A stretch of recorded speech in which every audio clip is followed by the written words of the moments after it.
So the journey of the Black Book began in 2019. It was immediately after I had released Mysteries of the Spirit. So during that time, I wrote a book called Mysteries of the Spirit, which addressed the mysteries of time.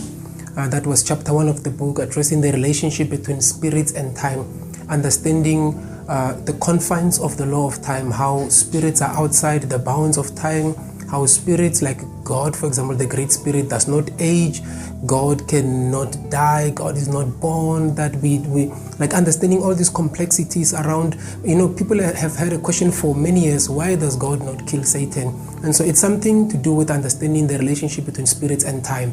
So chapter 1 of Mysteries of the Spirit addressed the mysteries of time. It went into chapter 2 that spoke about the mysteries of worship, understanding that our worship does not make God, that our worship is a perceptual experience. It's us actually understanding who God is from our point of observation, but whatever we do does not make God in any sense. Like the worshiper would say they magnify God, but you realize that magnification never magnifies the object actually. It just grows the perception of the observer. So that was chapter number 2, and we went into chapter 3, which addressed the mysteries of prayer. These were the secrets, the oracles around prayer.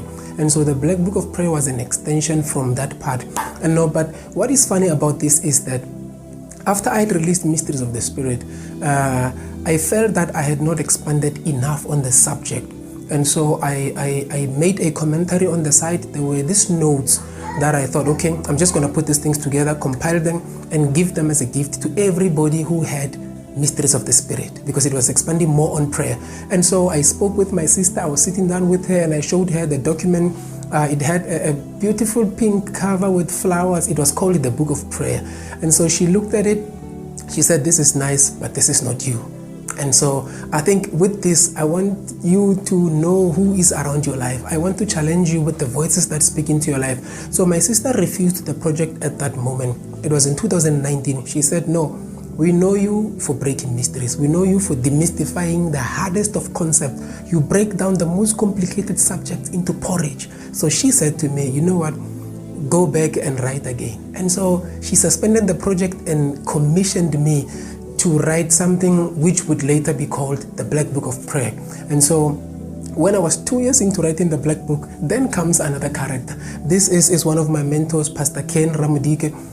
He tells me that I'm aware that you're writing a book. How much is the book? I said, I don't know. In fact, I'm not even done with the book. Then he pays for the book. And I tried to refuse so much to accept any payment, but he forced me to accept the payment. But there was something about people